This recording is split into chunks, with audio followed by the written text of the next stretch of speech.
What's up, guys? We are headed back to Utah.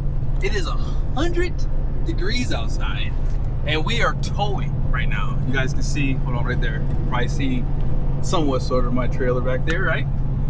And I figured, you know, I've been wanting to do this video for probably 2 years. I just don't write it down and I forget about the title. So today we're gonna do it. So if you're new to towing, or maybe you're someone who tows maybe a few times a year and you just need a reminder, this video's for you.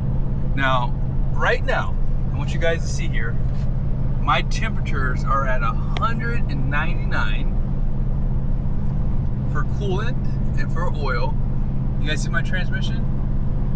It's at 185. Now, I want you guys to take note right down there. I'm in 9th gear because I have it locked in. Actually, I'm in 8th gear, I'm sorry.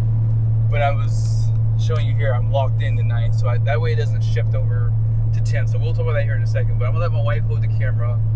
Let's go ahead and jump into the first point now. So number one, trailer brake. Hannah, where's the trailer brake at? Right. Oh boy, you're hot. No, you're cold. Right here. There you go. Yes, that's my first point, and this might not seem like a big deal, but this is probably the most important point that I make in this video, simply because this is where people get it wrong every time. If you don't know where your trailer brake is, if you ever find yourself in a panic situation where you need to stop, this is very, very important because this gives you maximum braking. So when you go to hit the brake pedal down there, you don't get maximum trailer braking back there. Even when you stand doing it, it still takes time for it to give you the braking. So I highly recommend you learn to keep your hand close by. If you're buying a new truck and maybe it's like GMC puts it in a very awkward spot for some people. I personally like it because I can rest my hand right here, or I can see my arm, and then I can keep my hand right here. So for any reason I need to brake really fast, I can stomp on the brakes and hold this down too. That way it will actually stop the truck a lot quicker. So this is gonna be a good example right here. I'm gonna speed up a little bit. All right. Speed limit is 80 miles an hour on the road we're in. So you guys that judge me, I'm not speeding, I'm just actually going less than the speed limit right now. So I'm gonna hit the brakes. So you guys see how the trailer brake's not responding? It's giving me very little input right now. If you were to slam on it, it would, but it's still a gradual increase. Now when I pull it down here, watch what happens when I pull it. It's instant brake, you see that?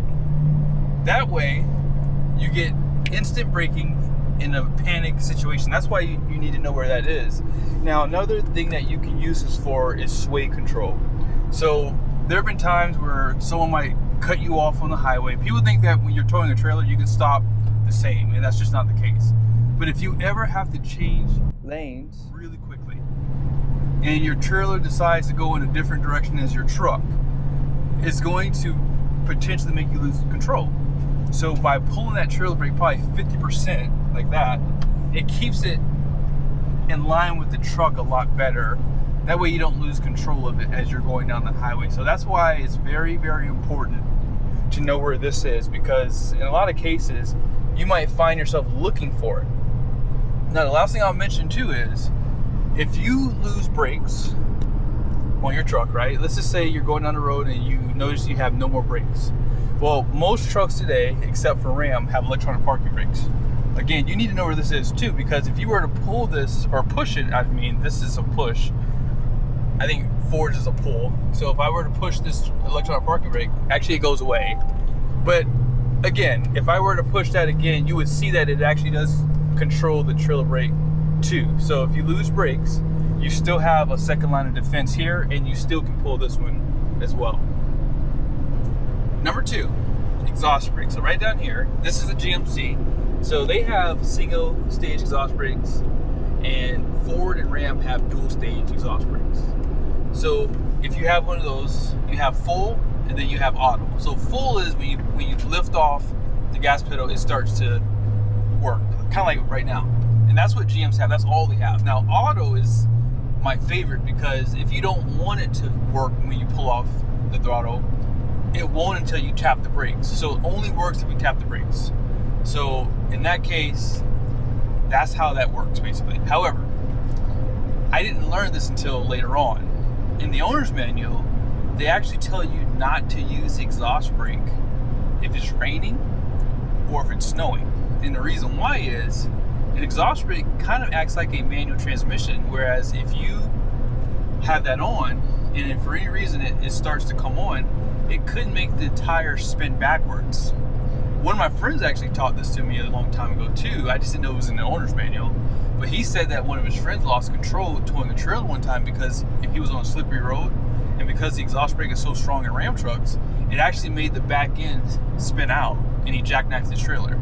So it's recommended not to use the exhaust brake when it is slippery out. Number 3, gear lockout. So on my truck, if you drop it down, you'll see an L pop up. And what this does is the gear limiter locks out whatever gear you don't want your truck to go into. So right now I have 10th gear locked out. Now, I will admit something. Back in the day, this was very, very important. Simply because you did have lower gearing. Whereas today, trucks typically have higher gearing. And we have 10-speed transmission. So you don't really need to use a gear lockout unless you have taller tires. So now that I have 38s, which there's always pros and cons to everything, when you go to a taller tire, you do change the gearing in your truck. And because of that, your transmission starts to gear hunt.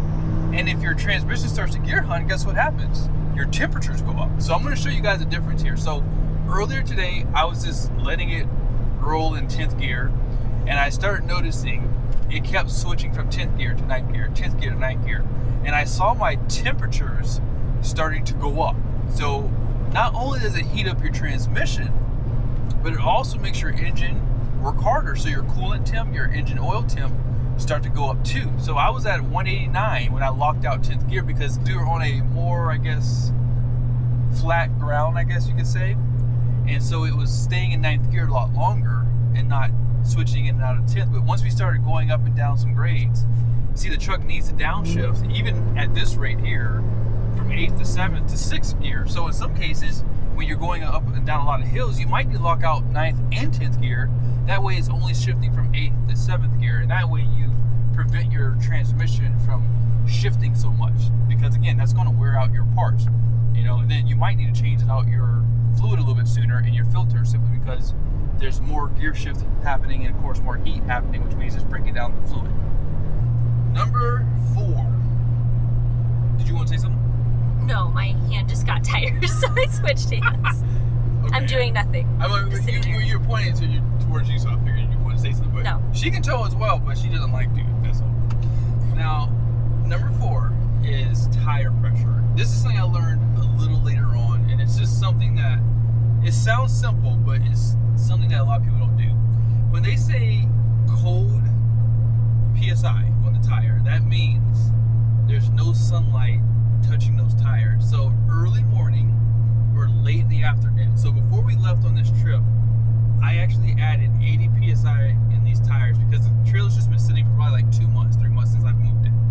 So right down here, you'll see 90, 89, 91, 90. So the sun is actually kind of like over us right now, so it's not really hitting the tires. But whenever the sun hits these tires, it's now going to give you an accurate reading, and you cannot add air to these tires after you've been driving, because you can see the temperature is 135 degrees. Now, if you don't run the tire pressure at the max, that's okay. But if you are carrying max load, you absolutely have to run the tire pressure at the max. Right now, we have like a 5,000 pound SUV in the back here, and so that's why I decided to run them at 80 PSI. But I normally run it at max anyways, because when you run it at a lower temperature, it does heat up the tires even more so, which could cause a blowout. And it's 100 degrees outside. Yes, 100 degrees. Now, how many tires have we blown since we've been towing? 1 on our 5th wheel. Yeah, only 1 time. And that was the reason why we stayed in Utah. Well, not the reason, but it made it very easy to stay because we couldn't leave for a little bit. But yeah. Yes. This is probably the most important part part, because when you blow a tire, I hate changing tires on the side of the road, and trailers are the worst to change tires on, especially when you have 8 lugs and all this other crap too. So just something to consider. Early morning or late evening, that's when you want to air up your tires with no sun hitting them. Last point. So you guys see back there, we're towing a trailer, right? I never unhooked the trailer on this trip, and this is probably something I would suspect why some people have failures, especially guys who may not even be towing. If you're someone that is at max payload, let's just say you have a service body on your truck. If for any reason you're driving your truck, right, and you're starting up and just going as if your truck is unloaded, that is a problem. So my last point is driving your truck while cold.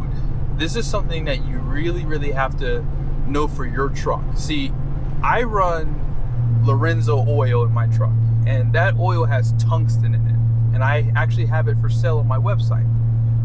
I like this oil simply because of how it bonds to the internals of the engine, and it does help prevent wear on those parts. But when you are starting your truck, you're not worried just about the engine. You also have to consider your drive axles, and most importantly, your transmission. My transmission right now currently is at 180 degrees. It's 100 degrees outside, right? Now, when it's 40 degrees out, how long will it take that transmission to actually warm up? This is something that a lot of people forget about when they're towing. So if you're not unhooking from your trailer like I haven't, you want to make sure that you do not just jump in, wait 30 seconds or even a minute and just start driving, because that transmission is going to take a lot longer to warm up compared to the engine, obviously. And you don't want friction being the reason why the transmission warms up too. You want to make sure that you get that to a gradual temperature. And I recommend too, this is just my recommendation, this is not owner's manual, I recommend not using the tow haul mode either, simply because it's going to hold those gears a lot longer, and depending on how long you let your truck sit before you start driving, that could potentially cause wear and tear or even damage on your engine. But I hope this video was helpful. I think that in a lot of cases, you know, towing it can be fun. I actually enjoy towing, but it is a chore, and sometimes it's just good to know things before you tow. And last thing I'll say is, keeping your equipment maintained is probably the most important part about having a safe trip.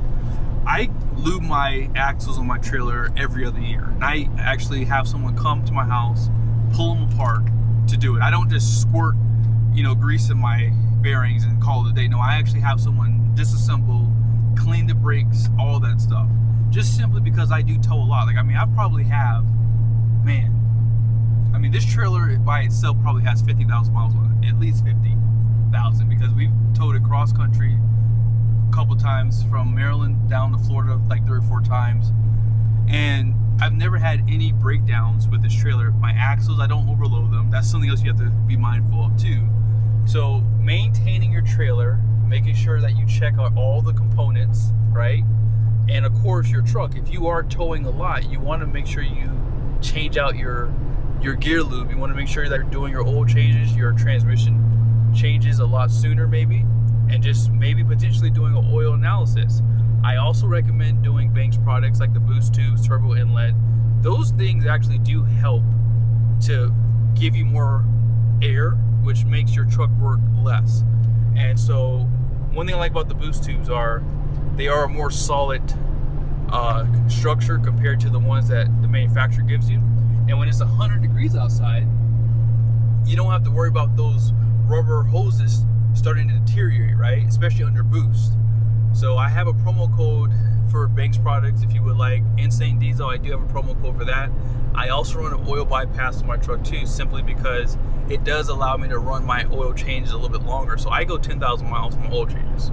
Sometimes I might do it a little bit sooner if I'm doing a lot of like idling or like off-roading. But for the most part, I like to check my oil too. So oil analysis is something I would recommend too, which you can find on my website, which is down below. But thank you guys so much for watching this video. I hope it was helpful. Be sure to subscribe to the channel, and if you have any questions, put them down below. If I don't answer them, hopefully someone else will later.